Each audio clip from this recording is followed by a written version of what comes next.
So wash out mga katunog no. Nana po dito sa among part 2 sa among trabaho no. So tara na, tanaw na to. Let's go.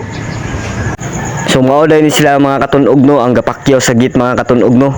Dili man ni sila taga Iligan mga katunog, taga Cagayan ra ni sila mga katunog no, kaning gatira sa git mga katunog no.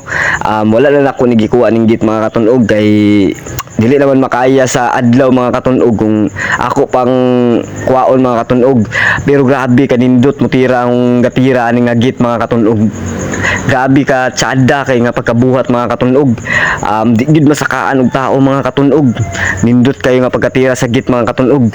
Dili ka mahayan mga katunog. Kani nga mason mga katunog. Una nga video mga katunog, gawilder ni siya mga katunog. Karon gamason na pud siya mga katunog. Grabe ni nga bata nga talented nga bata mga katunog no. Daghan kay talent ni nga bata. Wilder, mason, tura na ang git mga katunog. Mao na ni siya porma sa git mga katunog no. Grabe nindot kay mga katunog. Taas gyud kay siya mga katunog. Dili gyud siya ingon nga dali-dali ra masakaan og mga tao mga katunog ba ang git. Mao na ang kinakusgan mga katunog. Kana nakapula mga katunog ay kusog yapon ang gagahi, kusog mo kaon gahi sugoon. Samot na nang gahukas diya kanang masa niya mga katunog. Samot na mga katunog. Kusog nga gahi yapon na mga katunog no. Mao na ang among trabaho di mga katunog, koral mga katunog.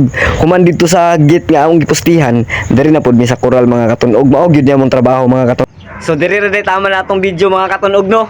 Ayaw mo kalimot og follow, subscribe, like ug share mga katunog para sa mga uban mga video nga inyong matan-awan mga katunog no.